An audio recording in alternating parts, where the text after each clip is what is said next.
teman-teman, perkenalkan nama saya Asneti, kelas 5C Pendidikan Ekonomi, Fakultas Tarbiyah dan Keguruan. Nah, pada video ini saya akan menjelaskan beberapa materi mata kuliah manajemen pemasaran yang diampu oleh Bapak Hendra Riovita. Pada kali ini, saya membuat 4 video sekaligus loh. Nah, video sekarang yang mana ya? Penasaran kan? Yuk ikutin videonya sampai akhir. Materi yang saya jelaskan kali ini adalah pasar industri dan perilaku industri. Yang pertama itu latar belakang. Banyaknya persaingan dalam usaha kecil dan menengah menjadikan perusahaan harus berpikir untuk memajukan strategi pemasaran yang lebih baik dan efektif. Dengan begitu, strategi pemasaran yang lebih baik akan menghasilkan profit yang baik juga bagi usaha tersebut.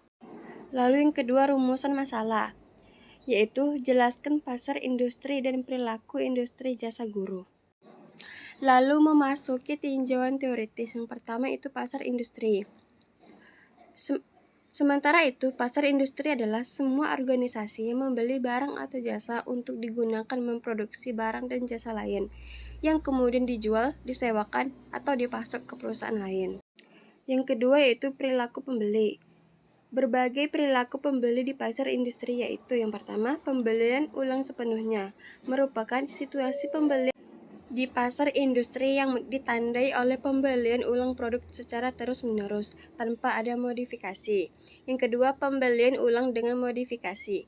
Situasi pembelian di pasar industri ditandai oleh pembelian ulang produk oleh pembeli dengan permintaan modifikasi seperti spesifikasi, harga, persyaratan, dan pemasok produksi. Lalu yang ketiga, tugas baru. Situasi pembelian di pasar industri ditandai oleh adanya pembelian produk atau jasa untuk yang pertama kalinya oleh pembeli. Yang keempat itu pembelian sistem. Pembelian penyelesaian masalah secara terpaket dari satu penjual. Lalu yang ketiga yaitu segmentasi pasar industri. Tahapan penentuan segmentasi industri biasanya dilakukan sebagai berikut.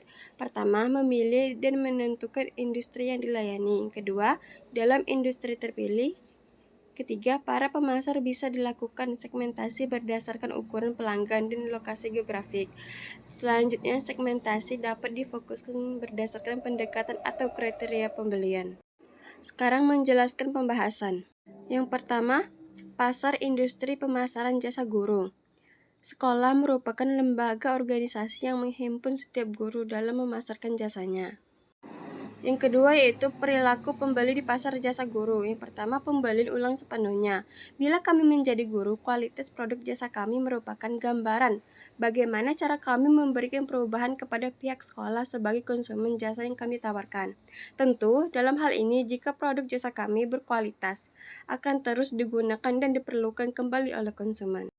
Yang kedua yaitu pembelian ulang dengan modifikasi. Jika kami menjadi guru, dalam hal ini produk kami dipandang bagus dan diinginkan oleh konsumen, karena kami mampu memberikan suatu perubahan atau modifikasi terhadap produk jasa kami. Yang ketiga yaitu tugas baru. Bila kami menjadi guru, sekolah yang menginginkan jasa kami tentunya memberikan suatu tugas baru bagi kami. Bagaimana menjaga bahkan meningkatkan kualitas diri kami sehingga sekolah tersebut tidak berpindah ke pihak penawar jasa lainnya. Lalu yang terakhir, pembelian sistem. Jika kami menjadi guru, pembelian masalah dapat diartikan sebagai cara kami sebagai calon guru dalam menyelesaikan berbagai permasalahan, baik itu mengenai siswa, wali murid maupun dari sekolah itu sendiri. Lalu yang ketiga, segmentasi pasar industri. Tahapan penentuan segmentasi industri biasanya dilakukan sebagai berikut. Pertama, memilih dan menentukan instansi atau sekolah yang dilayani. Kedua, dalam industri terpilih, dalam memasarkan jasa, kami bisa melakukan segmentasi berdasarkan ukuran pelanggan dan lokasi geografik. Selanjutnya, segmentasi dapat difokuskan berdasarkan pendekatan atau kriteria pembelian. Artinya, kami harus paham betul keinginan dan kebutuhan dari konsumen kami dalam memasarkan jasa guru. Lalu kesimpulan, jika kami menjadi guru, maka pasar industri kami adalah instansi pendidikan atau sekolah sebagai suatu lembaga organisasi yang membeli jasa kami, digunakan untuk dijual kembali atau sebagai pemasok dari jasa yang kami tawarkan kepada siswa. Nah, itu adalah materi yang sudah saya jelaskan. Semoga teman-teman bisa mengambil manfaatnya dan buang buruknya. Terima kasih yang sudah melihat video saya sampai akhir. Semoga teman-teman semua diberi kesehatan dan kemudahan dalam segala urusannya. Jangan lupa like, comment, and share, dan lihat video selanjutnya ya. Wassalamualaikum warahmatullahi wabarakatuh.